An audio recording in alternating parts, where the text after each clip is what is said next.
Buhay commuter sa Pinas, ibang level talaga. Di lang basta sakay, minsan literal nakapit ka sa buhay. 10 na ng gabi, malakas ang ulan. At umaambon pa, kailangan mo pa ring makauwi. Walang choice, kaya tuloy ang laban. Sa lansangan, makikita mo ang iba't ibang paraan ng pag-uwi. Jeepney, FEX, tricycle, motorsiklo, bisikleta.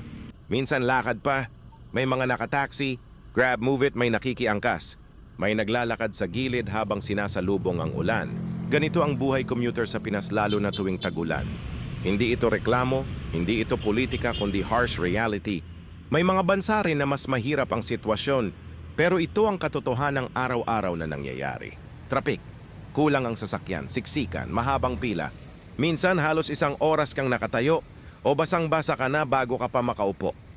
Ayon sa datos, nasa 13 milyong commuters ang bumabiyahe sa Metro Manila kada araw.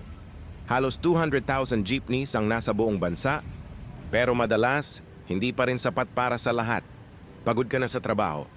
Ang gusto mo lang makauwi at makapahinga. Pero ang biyahe, para kang sumabak sa giyera. Isang pakikibaka araw-araw. Minsan may road rage, may aksidente. Paalala lang, kalma lang, kapwa mo rin yan na gusto lang din makauwi. Mainit na sa Pinas kaya be nice. Lahat tayo may kanya-kanyang laban. Hindi natin alam ang pinagdadaanan ng katabi nating pasahero, ng driver, ng traffic enforcer.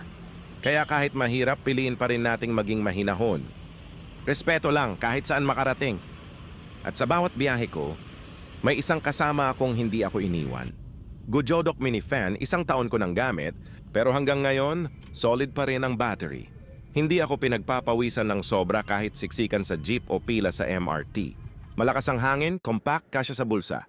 Sa init ng panahon at stress sa biyahe, malaking tulong to para kumalma ka kahit papaano. Kaya salamat sa aking partner sa biyahe, Gojodok Mini Fan. Sa gitna ng init, ulan at traffic, ikaw ang kasama ko sa laban. Buhay commuter sa Pinas, mahirap man pero kakayanin. Basta sama-sama, makakarating din tayo 100%.